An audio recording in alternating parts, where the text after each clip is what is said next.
Welcome to the OTG halftime show. I'm Nick Fay. With me, OTG writer Corey Waldron. What's up, Corey? Hey, Nick. How's it going, man? I'm doing great. Enjoyed this first half. Warriors going to the half with the lead. What's the biggest thing that stuck out to you in the first half of this game? Bench points. It's got to be the benches. Barbosa, Livingston, they've come out strong, and nobody for the Cavs seems to be hitting shots early. Yeah, the bench is huge. I mean, the Warriors, their starters, they're able to get the point up to 8 points. They're able to get up to 14 points at one point in the second quarter. Stuck out to me the field goal percentage. The Warriors are shooting over 50%. The Cavs are shooting under 40%. If the Cavs want to win this game, they're going to need to really tighten it up on defense. Yeah, I agree. Early on, J.R. Smith has only taken one shot. I think that's the issue for the Cavs too. You're playing this high volume shooting Warrior team. You need your 3-point shooters to be, active and aggressive. Jackson, I think, or Jeff Van Gundy made a good point. They should have had J.R. Smith take that technical free throw. Just because, get him a touch, let him shoot the ball, because he's the type of guy that you want to get hot. He could really change the game, especially when you're facing the 3-point shooting of the Warriors with Klay Thompson and Steph Curry. Yeah, I agree. And I always say, when a shooter's not shooting, just let him see it go down once. Exactly. So what was the biggest disappointment from the first half for you for the Cavaliers? To be honest, it's probably their defense in the paint. We spoke about this briefly before we hopped on. It seemed like anything the Warriors wanted down low, they were getting. Bogut's got 8 points. He's going to be around the hoop. Thompson, Green, they've been driving effectively early. They got to lock it down in the paint. Yeah, definitely need to lock it down in the paint. Kevin Love, Tristan Thompson, they need to step up. Also, I noticed the Cavs were having a lot of issues on switches, miscommunication, and this was with the Warriors' great passing. It was leading to a lot of open looks in the paint, like you mentioned. So definitely need to tighten that up in the second half from the Warriors' perspective. To be honest, there wasn't much. I guess you would have to say second chance points. They gave the Cavaliers a lot of offensive rebounds early in that first half. That one possession with LeBron, he got his own rebound twice and ended up doing a jump ball against Draymond and won the jump ball. For the Warriors, they just have to tighten that up. You got to get those boards. If there was one thing going into the series, I thought that the Cavs had the advantage on the boards, and they definitely showed that in the first half. I mean, I think if you're the Warriors, you'll take this. You're losing it on the boards a little bit, but you still have the lead, and you're playing better defense, and the Cavs are not hitting their shots. So to do in the second half if they want to win this game. Well, first, Kyrie Irving needs to pass a little bit more. He's 3 for 12. He's already taken 12 shots. He's not being effective. So I think for him, LeBron needs to take over a little bit. You need to see J.R. Smith get involved a little bit more and then just lock up the paint. Yeah, with Kyrie, like you mentioned, I think he needs to be more aggressive attacking the rim and not just taking the jump shots or setting up his teammates. You attract 2 or 3 guys, so you don't need to shoot the ball. You can just pass it out. And like you said, get some shots for your wings like J.R. Smith. And LeBron is in the post. One-on-one, it seems like nobody in the Warriors can really handle him. It's when the Warriors' team defense kind of collapses on him that they're able to get the ball out of his hands. But when he gets those one-on-ones close to the rim, he's been pretty unstoppable in this game. And like you mentioned, if he doesn't make a shot, he's getting his own rebound. Yeah, I agree. He's been huge. Now, if the Warriors want to continue and keep this lead and win this game, what do they have to do in the second half? To be honest, Klay Thompson, Curry, the Splash Bros, they're 4 for 13 right now. I mean, once those guys get hot, that's how you keep this lead. They're not going to – it's unlikely they're going to shoot this bad the rest of the game. So once they start getting shots going, this team's just they're going to run with it. Yeah, I think they need to keep the pedal to the metal. The Cavs were able to take care of the run in the second quarter and keep it within 10. So I think in the second half, the Warriors need to get more threes. I think their offense was really working well in the first half of the first quarter.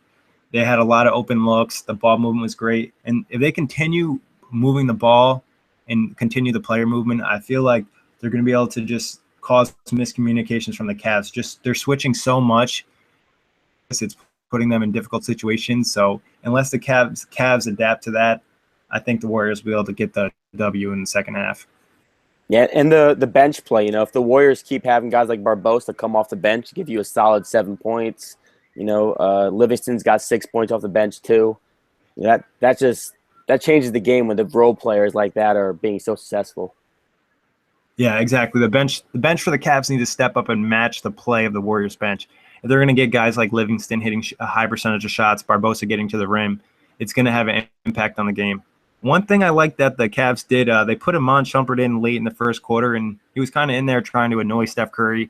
I know Steph was kind of lackadaisical with the ball, and Shumpert ran up and almost got the easy steal. I'm going to keep an eye on. I think for the Cavs, they just need to keep being physical with the Warriors and try to not have as much miscommunication on the switches if they want to win. Yeah, I agree. But so what's your prediction for the second half? Are the Warriors or the Cavs going to run away with this game? I think if you're the Cavs, you're right where you want to be. You're only down 7. This is right where you want to be. I think you kept it close going to second half. You guys want to see guys like Kyrie drive to the hoop, get more free throw attempts. I think the Cavs are going to take this game. Actually, I feel like it's in favor of the Cavs right now. I mean, they are right there for the taking. They're able to hold off the runs. They have it within 10, and that's all that you really need when you have a player like LeBron James, Kyrie Irving, and Kevin Love. What did you think of Kevin Love in the first half? I liked it. I think he should have shot the ball a little bit more. There's a couple of chances where he probably could have taken a shot, but he dished it off. But, he was effective. He was aggressive. He was getting rebounds, which you'd like to see. I liked his play in the first half. 2 plays really stuck out to me when Kevin Love had to get switched on Steph Curry. The one play he was able to poke the ball out. He was aggressive, dove for the loose ball. I really like that. And then the second time he got switched on the Curry. Curry dribbled the ball off his foot. So, there was a lot of talk about him being a liability. He definitely had some nice defensive plays in the first half. Not so good defensive plays, like when he was letting Andrew Bogut get some easy looks.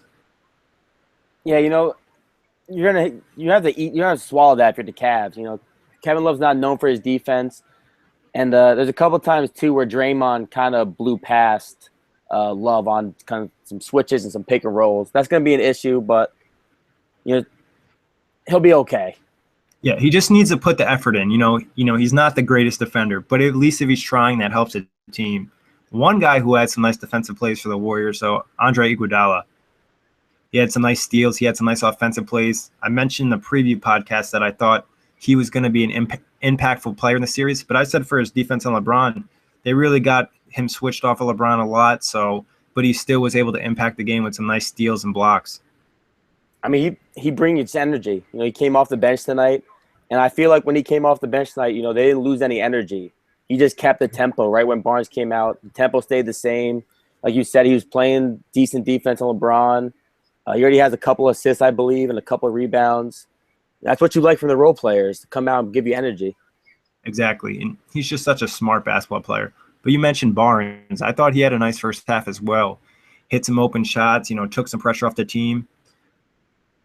He's looking to get paid this summer, so he wants to have a big series. He's cashing in. Plain and simple, cashing in. Yeah, he started off the game 3 for 3. He went right to the hoop pretty much 3 times in a row with really no contention at all. And he played solid defense on LeBron, but, LeBron's bigger, so that was just a mixed match. Yeah, he had some solid plays on LeBron, but I think the plays that LeBron didn't get to the rim on any of the Warriors defenders were plays where he had an ISO one-on-one. When the Warriors helped, they forced him to get the ball out. But when LeBron had that one-on-one, he was getting a shot at the rim a majority of the time. Yeah, he had a good look pretty much every possession for the most part.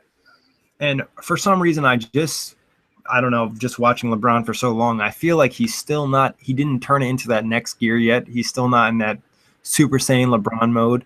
So, it's going to be interesting when he turns it on.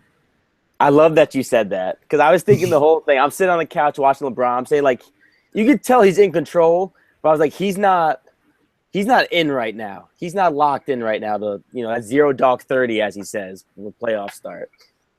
Yeah, I didn't think so. In one play, I know that he wasn't locked in. Is he got that jump ball with Draymond Green. He helped him up.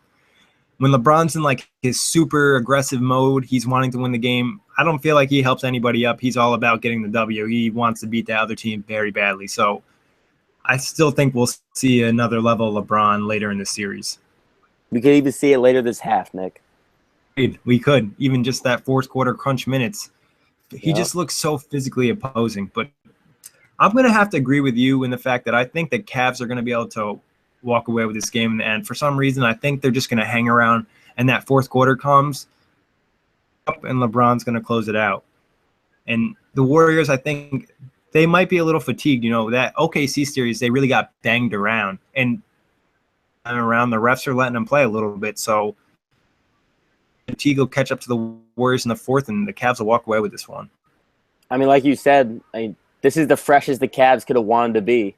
You know, you lost 2 games on the road to the finals, and the Warriors, you know, they had to fight back in that series. I mean, you and me, we thought they were done. Well, we didn't think they were done, but we speculated them to be done.